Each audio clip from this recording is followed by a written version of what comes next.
Hello, viewers, and welcome once again to Auntie Lounge Talk Show.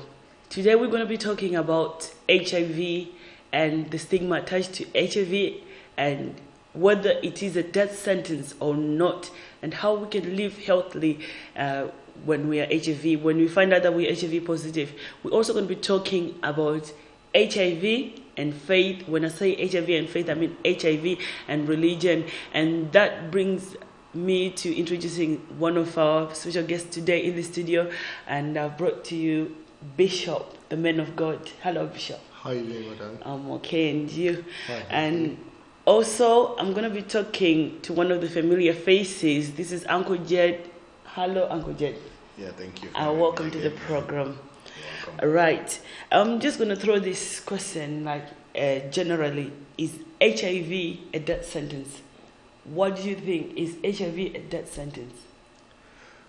Well, talking about HIV, and to our own knowledge, there's nothing attached to HIV and a death sentence. Definitely, I don't think that's the situation. So HIV is definitely not a death sentence as far as we're concerned. Either, spiritually looking at it from the Bible perspective or from the general perspective as well. HIV is just another illness. It can be malaria, it can be any illness. So it's definitely not a death sentence as far as we're concerned. Right. Since you're the man of faith, I'm just going to be throwing questions that I've been getting from viewers and people who write to Auntie Lounge on the page. Okay. Some people say that if you pray, God can actually help you and get rid of this disease from your system. And some people even say it is a demon. What's your take on that? Right. Sicknesses. There's a part, which a lot of people believe that sicknesses are aligned to a particular spirit or disease and long-standing illnesses. However, every sickness is got its own link. But talking about HIV being a demon or malaria being demon, one thing we know is that every sickness has got a name. Mm-hmm. And then the Bible says the name of the Lord has been highly exalted above every other name. That at the mention of the name of Jesus, every knee shall bow. So when you say HIV is a name, malaria is a name, typhoid is a name. So every sickness is a name. So in that perspective, we could look at that as being a name. But because it's a name, I am not in the position to say if it is a demon. It's just a name. However, the name of the Lord Jesus has been highly exalted above every other name. And at the mention of the name of Jesus, the Bible says, every knee shall bow, every tongue shall confess in heaven and on earth and beneath the earth that Jesus is Lord. Amen. Amen to that. And Uncle Jed, what's your take on this? Do you think HIV is a death sentence? Not really. HIV it is not a death sentence. Like as he said, I want to concur with him. HIV is just like any other element that anyone can suffer from. Just any other virus that can get into anyone. Mm-hmm. But it's only that the consequences associated with that virus, if they are not navigated well, then they might lead to something else. Mm-hmm. And I do believe now that we are now in that time, we are now in that period whereby the stigma of it being a death sentence it should no longer be attached to HIV and AIDS. But people now, they should be conscientized, they should be educated for them to understand, for them to know how best to deal with HIV and AIDS if somebody is diagnosed to be positive. Yeah, so to me, it's not a death sentence at all. All right. A lot of people have compared HIV to cancer. What's your take on that? Do you think cancer is worse than HIV, or HIV is worse than cancer?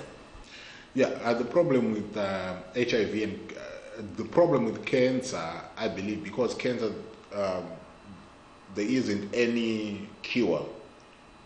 Although there's no cure for HIV, but the effects of HIV, the cure that the medication that is there now for HIV is actually helping people to live longer. Unlike with cancer, when somebody is diagnosed, with cancer, then that's a totally different ballgame, because now you are going to start to think of the fact that there's no medication. So how am I going to beat this? So am I going to beat it? Am I going to, if I go for the chemotherapies and all those things, what effect are they going to have on my body? So in a way, looking at the medication, point of view, a difference exists, but they are all diseases anyway. If you get cancer, I've known people that have beat cancer. Yeah, so it all depends with the stage where you are, diagnosed. If you are diagnosed at a stage whereby the effects of the cancer can be managed, then people are pulling through. Also, with HIV, if you are diagnosed at the stage whereby the virus can be managed, people are also, pulling through. But these days, there is a more likelihood of a person living longer if they're HIV positive, unlike when they are suffering from cancer. Okay, and I'll ask you the same question. Okay. What's your take on this comparison of HIV and cancer?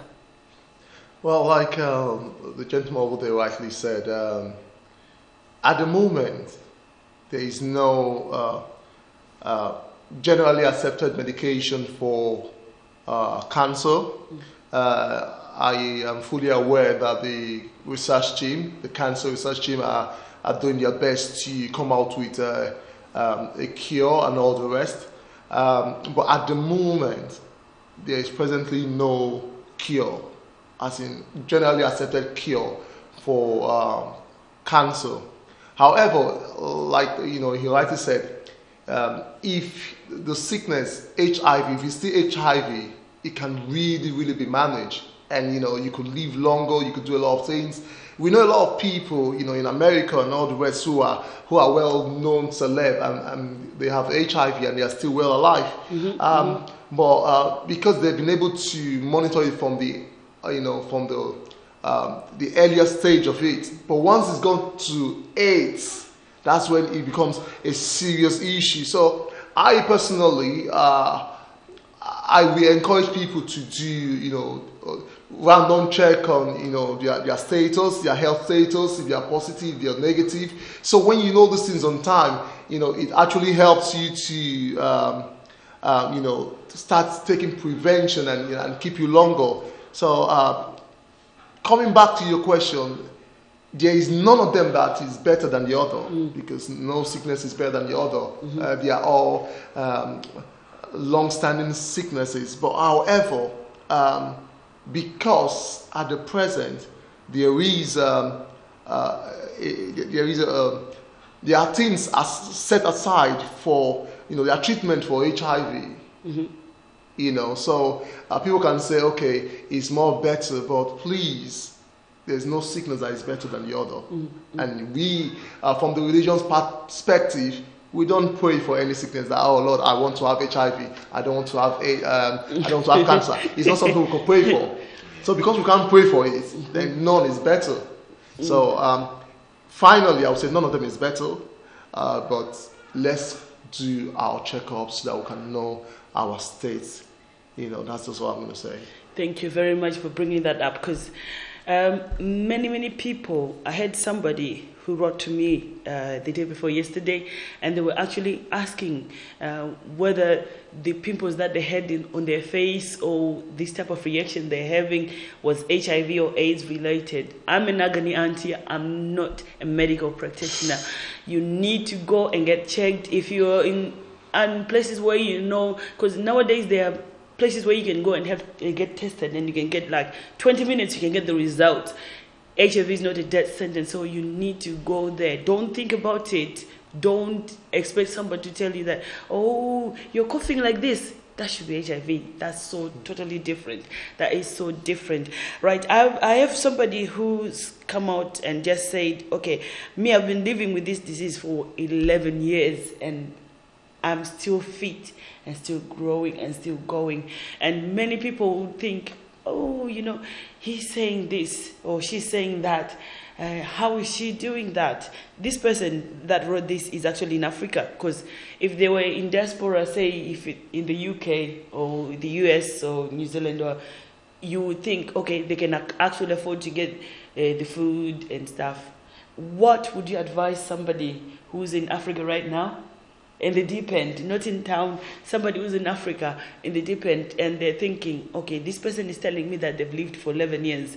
And these are the ladies confessing that she knows somebody for 18 years now, and that person has never been ill one day. But they're HIV positive, but they've never been ill one day. What would you advise somebody listening and watching right now that to live longer when you have this disease? Yes. How can you do that? The problem that we have mainly is there is a fight against the people suffering with HIV. The fight is not being directed to HIV. That is the problem. This is why we have all this stigma attached to HIV. Because once somebody is diagnosed HIV, or if they are said to be HIV positive, then instead of people surrounding that person being supportive and help the person fight, the HIV, the people, all the stigma, all the negative, reaction, all the, secluding, all these issues that people start talking behind, your back, that becomes a fight against the person who's suffering, with HIV. It's no longer a fight against, the HIV. So when that situation happens, this is when we get people having depression, people failing to cope, people now thinking that everybody is shunning them, people thinking that they do not have a place in the society, at all. But as these people have rightly said, that they know people that are living with HIV, people that have lived with HIV for so many years. Being diagnosed HIV, as we said, is not a death sentence, but it means something has changed in your life. Your life has changed. It means that you're going to be on medication. It means that that medication that you're going to be taking, you're going to be taking it at a certain time, every time. It means you're taking it 8 p.m. every night. You have to take it 8 p.m. every night, every day. So that consistency is very important. Yeah? Secondly, it means that things have changed. When things change, your lifestyle is going to change as well. Your eating habits are going to change as well. If you are a smoker, if you're a drinker, if you're a heavy drinker, it means that you have to stop all those things. If you are a heavy smoker, it means you have to stop all those things. You need to be eating healthy. You need to be taking care of your healthy. You need to be doing exercises, because the medication that you are taking, it needs to be complemented with something. It needs you to be doing all these other activities that will help that medication to fight the disease, the virus that is in you. So these people that are living for all this time, it means they're doing something right. It means they are following what the doctors are telling them. It means that they are being honest with their status. You have people that are suffering, that have got HIV, but they are not telling the people that they are living with to say that I am HIV positive. Some of them, they are finding it by accident when they go for this checkup that Bishop talked about. It is when those things do happen, you are going to have conflicts. These people, they are living a conflict-free life, a life that is disciplined, a life that has got rules that they are abiding by. Mm-hmm. So I believe if you maintain those rules, you will live forever. And eating healthy doesn't necessarily mean eating expensive food. Okay.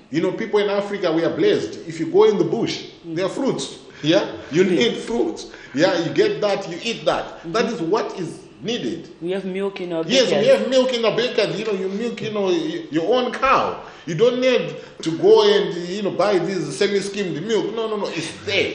We are blessed as Africans. All these things are there. So we need to take advantage of all these things.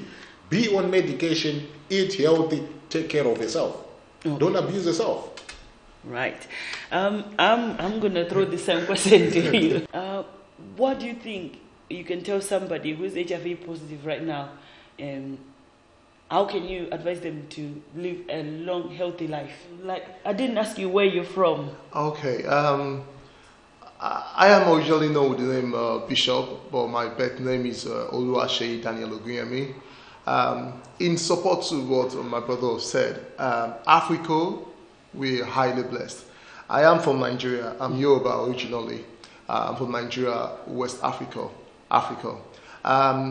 Now, talking about somebody living with HIV for 18 years, this is one thing I want to pick out, and I want all of us to know. If we look at our palm, all fingers are not equal. So all immune systems are not equal. The person who's lived for 18 years, fine, he or she might be living, doing the right things, without falling sick and all the rest. But one fact is, we are all different people. Our immune are quite different. I actually came to England for 5 years, this and flu. I didn't have flu. But after you stay for a long time, now you find out you're immune. You start fighting it. So people, everybody has different immune system. That is true. So the fact that somebody lived with 18 years without falling sick, myself, I can't really comment on HIV because I've not really had any one-to-one with anybody, who's, I've not really, I don't have rich experience on that topic. However, I know for a matter of fact that everybody's immune system is different. And also understand the fact that life is guided by principles. Like our brothers have said, if you follow the direct principle that's been given to you by your doctor, by whoever is taking care of you, then you will live the amount of years God has said you're going to live. I'm informed that if you take your prescription and your medication properly, the only difference is just about 3 years you will live short from the original life you're meant to live. So the bottom line is, let's do our check. Check your status and follow principles. What our brother rightly said, exercise, eating good food. These are just normal things. If you do that normally, you'll be healthy. Even if you're not HIV. Even if you're not. So it takes nothing from us to eat well, to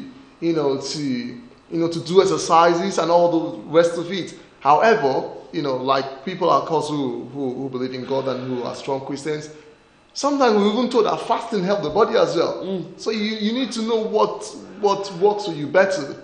So I'm not going to waste much of your time on this issue, but I'm just going to base my contribution to what he said before. Eat well, do exercise, just generally take care of yourself. I think that's the bottom line. I think, he is right. He gave an example about fasting. I'm one of those people who can never fast in life because of my health condition. But it has nothing to do with my immune, but I cannot fast because I have a certain condition that doesn't allow my body to go for a certain number of hours without food. So we'll take a break, and when we come back, we'll hear more from these two lovely gentlemen and how they can help us, remove the stigma of HIV and AIDS. Hello viewers. Well, I really hope you're enjoying our premiere episode of Auntie Jenny's Lounge. I think she's doing a great job.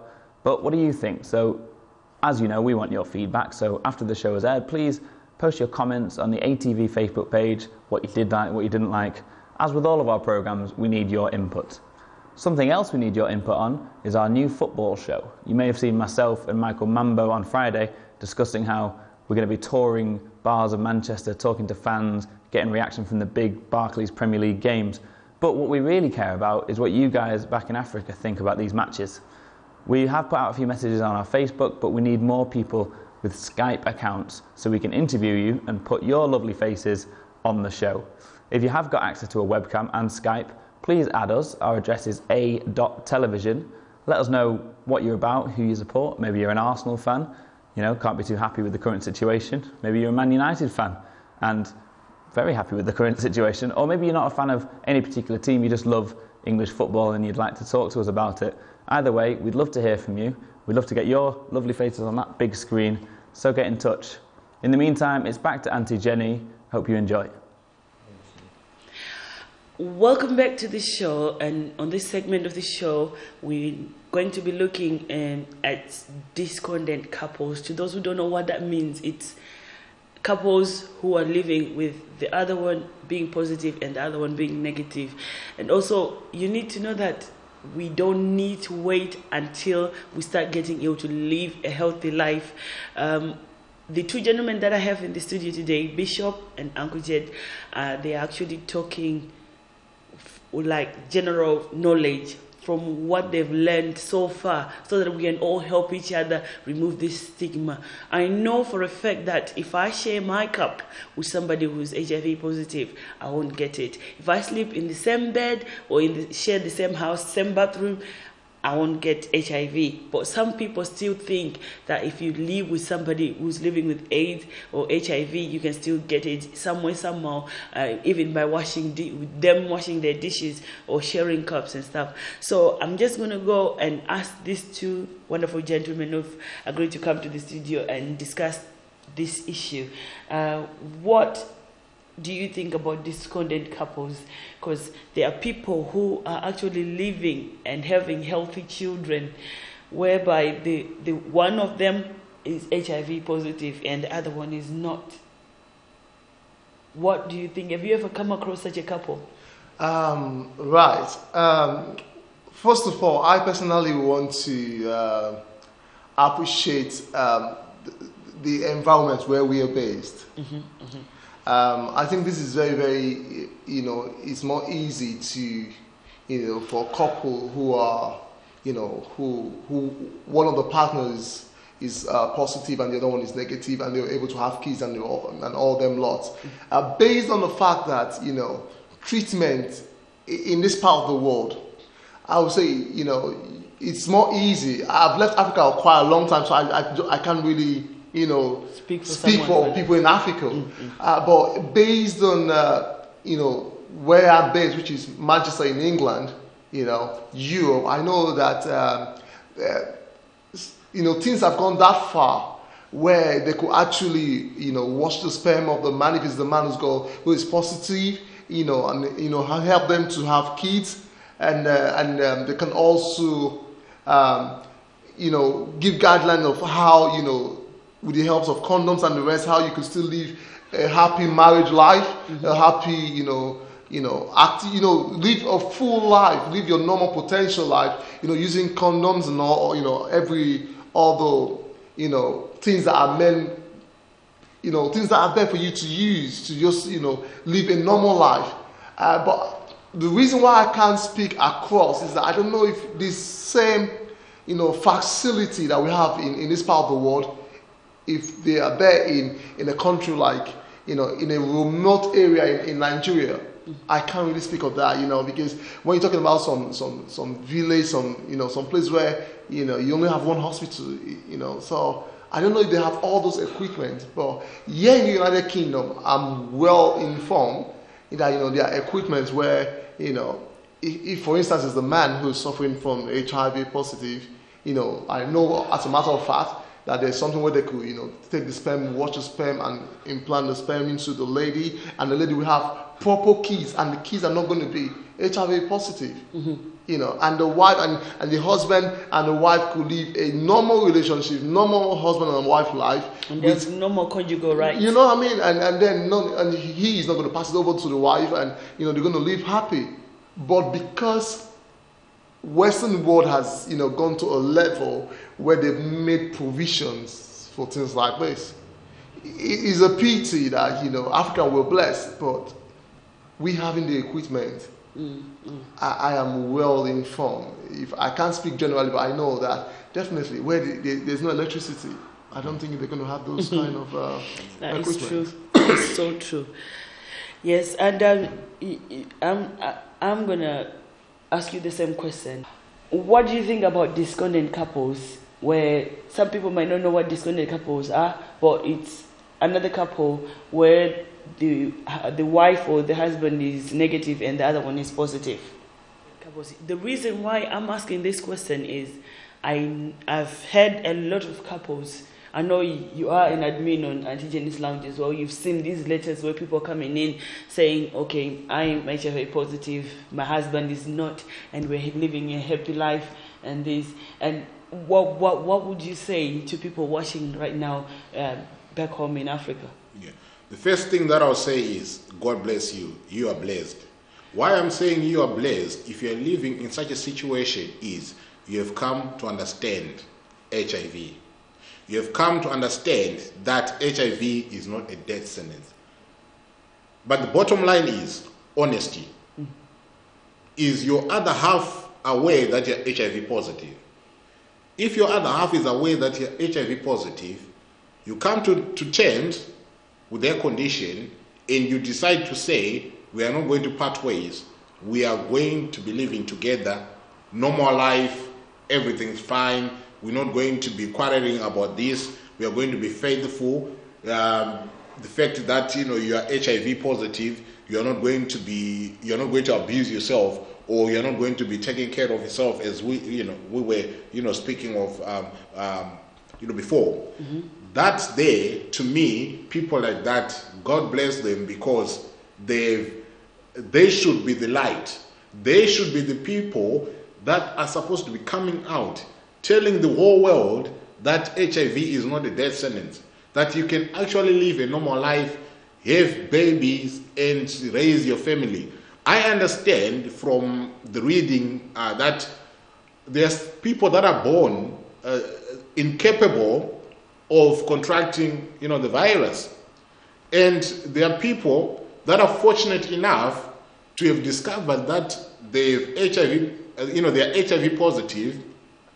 They've taken their medication to such an extent that their CD4 count in their immune system is now operating at almost the same level as anyone who's not negative. HIV positive. And people like that, even though there'll be a career, they will no longer be spreading the disease. So it's a matter of understanding. It's a matter of principle here to know that, this is my status. So how am I going to live my life? How am I going to be interacting with the people that I'm living with? How am I going to be interacting with my partner? Because as a person who's HIV positive, the onus is now on you to be responsible. You should now be the responsible partner to say, okay, my wife is not HIV positive, but I'm not going to be putting extra demands on them to say, I want sex without,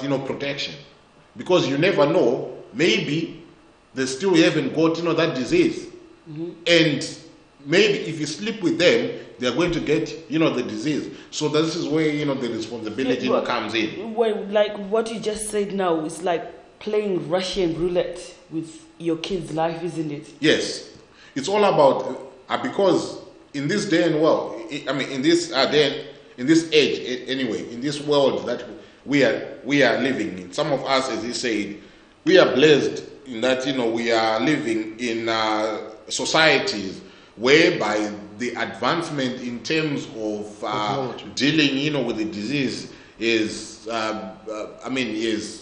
outgrown the advancement which is in remote areas like in Zimbabwe, Uganda, Tanzania, all those areas, that you can think of, whereby they don't have access to some of the advancement that, you was talking about, that you can have insemination, mm-hmm. and AIDS-free sperm inseminated and held the kid, But at the end of the day, if you take care of yourself, if you take your medication on time, as we were saying, you're going to get to a stage whereby some will get to a stage. I've known people that have got kids now, and their partner is not even HIV, positive. So those people, they go to a stage whereby They have taken care of themselves, and they are now incapable of passing it on. They are now being faithful. They are no longer sleeping around to say, okay, just because I've got HIV, why me? Because to some people it can be a why me situation. Why me? Why me? So I have to go and give it to somebody else. But people are actually starting to take ownership of this disease and actually taking care of themselves. And this is why there is an increase in these discontent couples that you're talking about. People living with HIV, one negative and the other one positive. But they're living together. No more. Yeah. So to me, those people are heroes. Yeah, honestly, I just also want to support what my brother over there have said. He's mostly from Africa. It's very not easy to live with people, labeled with HIV positive. So if there's anybody out there living with one,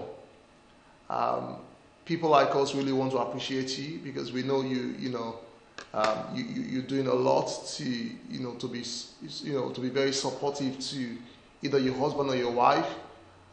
Because even though just about 2 days ago I was watching Al Jazeera when they were talking about HIV stigma in Russia. Mm-hmm. Oh my God! You were so surprised that Russia is like a first world. You will be so surprised that there's still stigma even in just close to next door. So if somebody is living with anybody labeled with HIV positive in Africa, I want to say you're doing a lot. It's only people with great minds that could do that. And we just pray with due time, God will reward you. We just want to say you're doing a lot. On that note, yeah. There is a writer just said, if you look after yourself very well with treatment, regular checkups, and prayer, you can live longer than very negative, very cancer, heart problems, or very accident. Like she's saying, pray again, So faith and HIV, like I said, what do you think? Do you think she's right, or prayer is just good for the soul? It doesn't matter if you're negative or positive. Well, people need to know what's prayer. That's the first question. Mm-hmm. A lot of people don't know what's prayer. Prayer is simply communication between man and his creator. Just as we communicate, to each other. And now, because people like ourselves and our faith has made us believe that God can do anything but fail, but He cannot fail. So, if you pray, no matter your situation, if you invite God into your situation, we also understand that He's the omnipotent, He's the omnipresent. So, if you're a Christian and you're going through this stage in your life, and you invite God into it, He's omnipresent. He's a healer. Mm-hmm. He says, by my stripe, you're healed. So He's a healer. However, you have to know where to balance your faith. Because what can work for me might not be able to work for you. So, and because in this day and age, whatever is not generally acceptable is not seen as a solution. So if you pray and you made whole, and scientifically you cannot prove that, because that's the problem we're having over here. Mm-hmm. Over this part of the world, everything is science, is what you can see. It's science, we want to prove everything. Mm. However, I still believe that God, heaven, and hell, they are all real. You believe it or not, it doesn't count. Mm-hmm. Heaven is real, earth is real, hell is real as well. So I believe that because my Bible says so. Mm-hmm. However, God is a healer. If your faith cannot, carry things, there are foods that, if you have a baby of 2 years old, you don't start giving the baby meat to eat. It's true. You don't start giving the baby bone to chew. So now someone's got HIV positive, and you now say, I believe God is going to heal me. And you've not walked your faith to that level where Jehovah Himself can heal you. Mm-hmm. You're only going to kill yourself. So there won't be fire, and you're so you just kill yourself. Because everything in life is a stage. Now, I'll tell you this. My pastor, I go to Redeemed Christian Church in Manchester. My pastor was preaching and he was talking about, as he is, if he has a son which is who is 5 years old, come to ask him for, and he loves his son so well, and the son comes in, and Daddy, I want this. I can give my son everything, but at 5 years old, can I give him a car to drive? No, we need the next 5. So if your son is 5 years old, even though you are the father, you can provide everything. You're giving him X5 or giving him a car, you're only helping him to die. That's true. Yeah. So people need to understand where you can practice your faith. What level are you with Jehovah God himself? If you're a baby Christian, you just give your life to Christ, 3-4 days ago or 2 years ago. Everything in life is what stage, what level are you with God himself? What is your relationship with your maker? So if your relationship with your maker is not on a level, An adult level. on an adult level, because everything in life is staged. So that's what people need to understand. I believe that Jesus can heal anything. It's my belief. And the Bible says to those that believe it, if you believe, you will see the manifestation. So because I believe, everything is possible to me. So you need to know your stage with God when you're saying, God can, he prayed and he died. I heard about a lot of, people saying, people stop praying, people stop using their medication, and they died of HIV. Oh yes, I was going to ask you that question. That they've been about a lot of miracles happening in the whole world. Yeah. There is a lot of miracles happening where people are claiming to have been healed of the disease HIV, and they stop taking their medication. What's your take on that? What would you advise people like that? Because you've just said everything in life is about stage, and your relationship with God. If you're just a born again Christian, when you say born again, you're a newborn baby, isn't it? That's what So, it is. like the example that you gave, you cannot give your 5-year-old an X5 because you're just killing them. You're going to die early. So what's the advice? Because many people do repent. They say, "Oh, I'm suffering from this disease. Oh, I need to go. I need Jesus. Oh, hallelujah." What would you say? You see, people need to know that God is not a magician. He is God. And God is not a respecter of man. There is principles laid aside.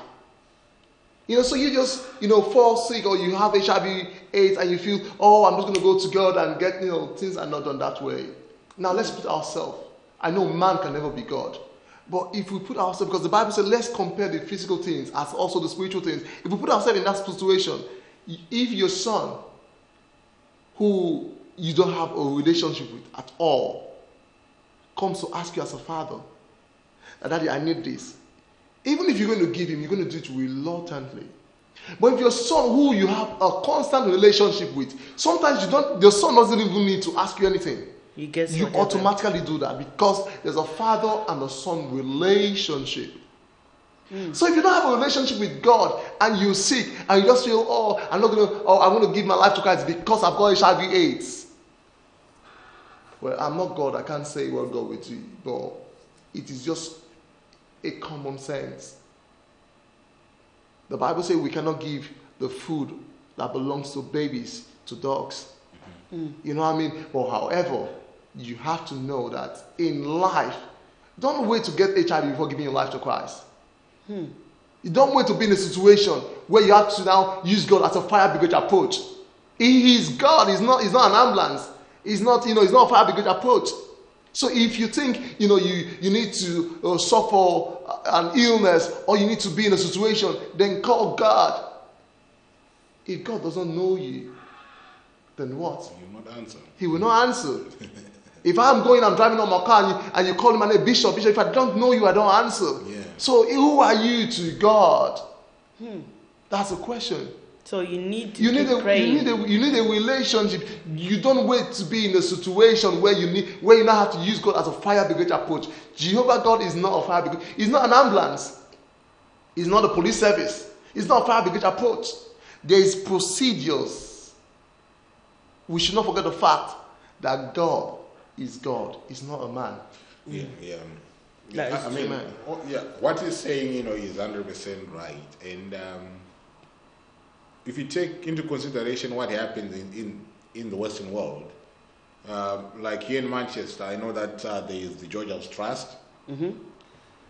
Because what is supposed to happen with HIV people that are living with HIV, they need support mechanisms.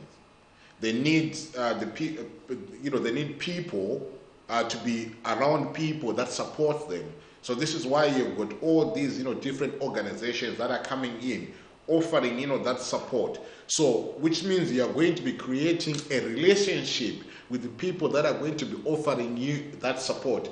The people that will be your supporters, you need to have an open relationship with them, and that relationship starts from a certain point, and then it grows and grows and grows to such an extent that you won't even be shying, or you won't even shy away to disclose your HIV status to anyone. This is exactly the same. Like, then if you look at Africa, we don't have such organizations because maybe there's a funding issue.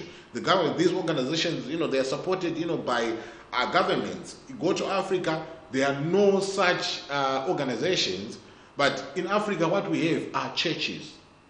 Yes, we go to church, to be amongst people that have got the same thinking as us, people that we can relate to, people that if we tell a problem, they're going to listen to you, they're going to help you with your prayer, they're going to be there for you. But as he was saying, do not use those organizations, when you are almost on your deathbed to say, I have come to church and I want everybody, to be praying for me so that, my body is gotten rid of this, disease. What you are simply saying there is, the relationship there is non-existent.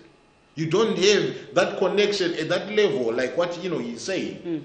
Because these are things that needs to be started from a lower point and then they grow naturally.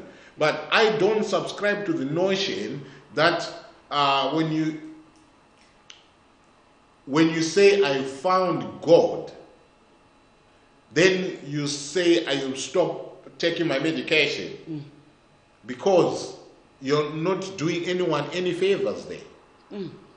Yes, you're not doing anyone any favors. And if I'm to come in, you found God and you stop your medication. Is it God who told you to stop it? Yeah. Right. These gentlemen are so hilarious, and I think we have more to talk about this. So we're going to take a break and we'll be right back. Hello, viewers. Well, I really hope you're enjoying our premiere episode of Auntie Jenny's Lounge. I think she's doing a great job. But what do you think? So, as you know, we want your feedback. So after the show has aired, please post your comments on the ATV Facebook page, what you did like, what you didn't like. As with all of our programmes, we need your input. Something else we need your input on is our new football show. You may have seen myself and Michael Mambo on Friday discussing how we're going to be touring bars of Manchester, talking to fans, getting reaction from the big Barclays Premier League games. But what we really care about is what you guys back in Africa think about these matches. We have put out a few messages on our Facebook, but we need more people with Skype accounts so we can interview you and put your lovely faces on the show. If you have got access to a webcam and Skype, please add us. Our address is a.television. Let us know what you're about, who you support. Maybe you're an Arsenal fan, can't be too happy with the current situation. Maybe you're a Man United fan and very happy with the current situation. Or maybe you're not a fan of any particular team, you just love English football and you'd like to talk to us about it. Either way, we'd love to hear from you. We'd love to get your lovely faces on that big screen, so get in touch. In the meantime, it's back to Auntie Jenny. Hope you enjoy. Welcome back to this segment and the final segment of this show today, where we are talking about the HIV and the stigma attached to HIV. And I have two wonderful gentlemen here, like I've introduced them before, Bishop and Uncle Gerard. Right. And just before we went to the break, we were talking about disconnected couples. And right now, I need to talk about the stigma itself. Because I don't know if you are aware of this, but the stigma is not just limited to people who are not HIV, not the HIV negative people. There is also this stigma with the people who are positive themselves, moving away, like shunning themselves away from the negative people. What would you advise people in that scenario, in that situation? No, I think that is caused by the negative people, because they start to judge people who are positive. So when that situation happens, somebody is judging you because you are HIV positive. You remember I said there's a war now against people who are HIV positive, not a war against HIV itself. So when that happens now, it causes people to sort of sulk and move away from people. But in reality, it's not the case. And then there's this other side as well, that people who are positive, they don't want their status, they don't want to discuss, their status, for fear that people are going to know that they are HIV positive, and because they are not giving people a chance to see how they would live with them. Because there are some people that don't care whether you're HIV positive or not. People can actually live with you. You can share almost everything, with them. But it is that belief that if somebody knows that I'm HIV positive, they are going to, shun themselves away from me, or they are going to start judging me. They're going to start saying all bad things about me. But I think the bottom line is the negative people. We started the whole thing. Yes, we started, the whole But thing about not being tolerant. If I can just add a question to the question that I've asked you about this stigma. You say it's because these negative people, positive people, they don't want people to know their status. Isn't it like a private thing? Don't you think it's something that is private? It's up to them to tell you or not? No, you see, I think it moves away from the realm of it being a private thing, because if it was a private thing, right, then you're not telling somebody that you are HIV positive. You engage, with that person, you have a sexual encounter with that person, and they then find out that you are positive. That is going to lead to a prosecution. Or you're talking it in sense of me asking you out, or you asking me out then? All right. Yes. So I think it's best for people to be upfront with people about their situation, because you might want to ask somebody out, but because you don't want to tell them that you're HIV positive, because you're fearing that if they know that you're HIV positive, they are not going to respond favorably to you. But in a way, they end up hiding that. But the end result of that is going to be prosecution. You'll be prosecuted because you infecting somebody who doesn't know that you're HIV positive, and you know your status, and then you infect someone. Then that is going to lead to a different scenario altogether. So it's best for people to come out, and it's best for us people to start talking about HIV and AIDS, because that is the only way that we are going to support each other. We are going to know about one's status, and then we are going to know that, okay, my friend is HIV positive, and if you know that maybe they are not working, you might say, come on, come to my house, I'll give you some food and stuff like that, because that's sort of the support that people need. But if you keep it in yourself, you don't tell other people that this is your situation, everybody is going to go about their business thinking that everything is hunky-dory with you, yet everything is not normal. Let me throw that same question to the bishop. Like, he say people need to let each other know, like if we're friends, I let you know that this is my condition, I'm negative or I'm positive. What do you think of that? Because I personally think it's their right to keep it to themselves. For the fact that we are all different, so everybody, way of thinking are quite different. I am not in a situation, I'm not in a position to tell anybody to be open to their own personal health status, or to be close to it. But however, I think there's a stage where you need to be open.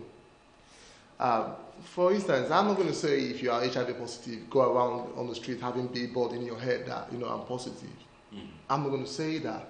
But there's a level you need to get to where you have to open. You have to open up. Family, like close family and friends.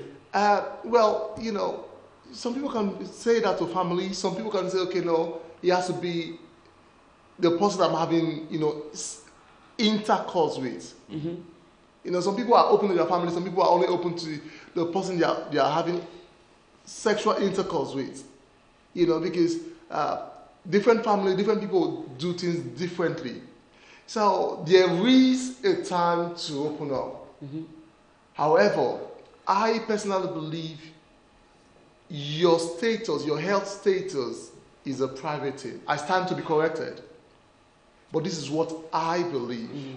And because it's what I believe, I cannot generalize it. I cannot force anybody to believe that. However, the fact that it is your health, I want to believe it is, it is a personal thing. However, there's a level you have to disclose it.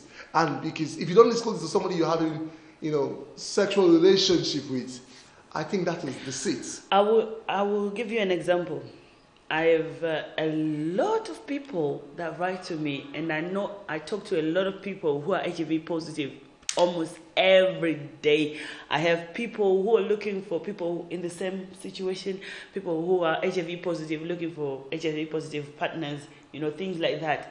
But I found out that some of them, they tell me that they're HIV positive, but they don't even tell their immediate family members that that's the situation that they are in.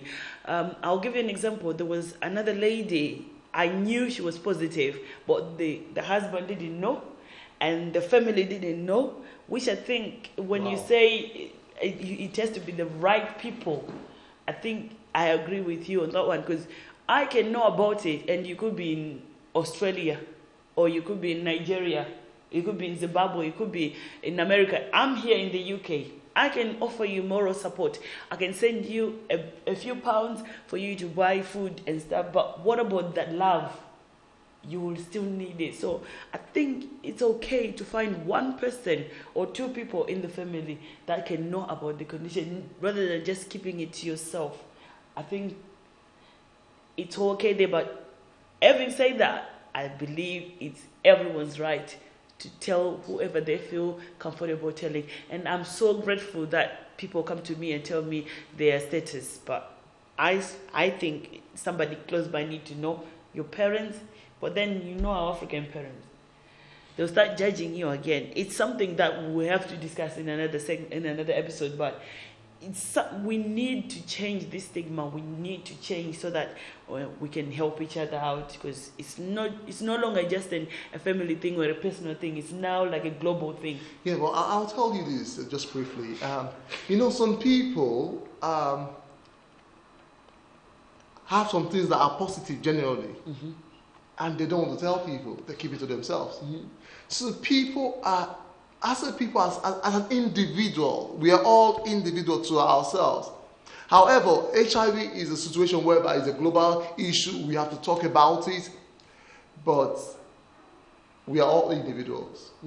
So I would say to whoever is listening and whoever cares to listen to this fact that the onus is on you to determine who is safe.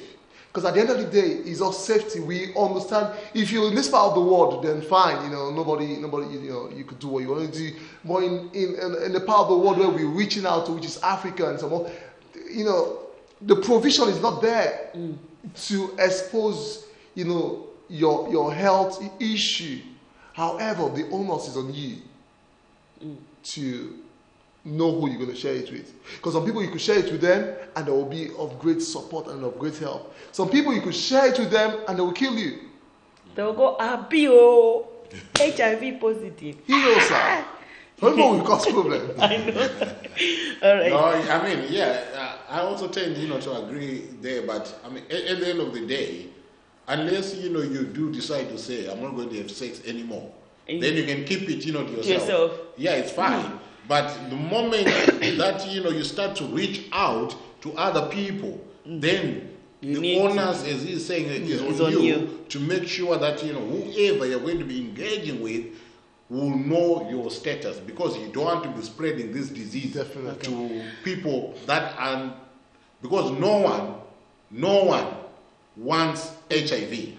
But it's just unfortunate that some people even get HIV not because they were promiscuous, but it's brought to them. Yeah. But at the end of the day, when that is the situation, we need people to open up. We need people to start talking about these issues, because they make a difference. They make a difference in helping people understand. Because why we've got so much stigma is the lack of understanding. Once we don't understand the evidence of support that holds this HIV thing, then it means that we are going to continue in this situation, and we'll continue forever. Okay.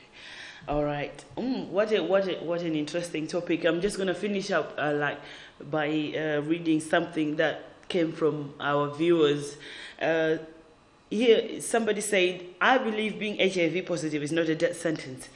Would you settle with a partner of your choice after discovering could he or she is positive? Or maybe you have been dating and both went for testing, and then you find out you are the positive one and is negative, or vice versa.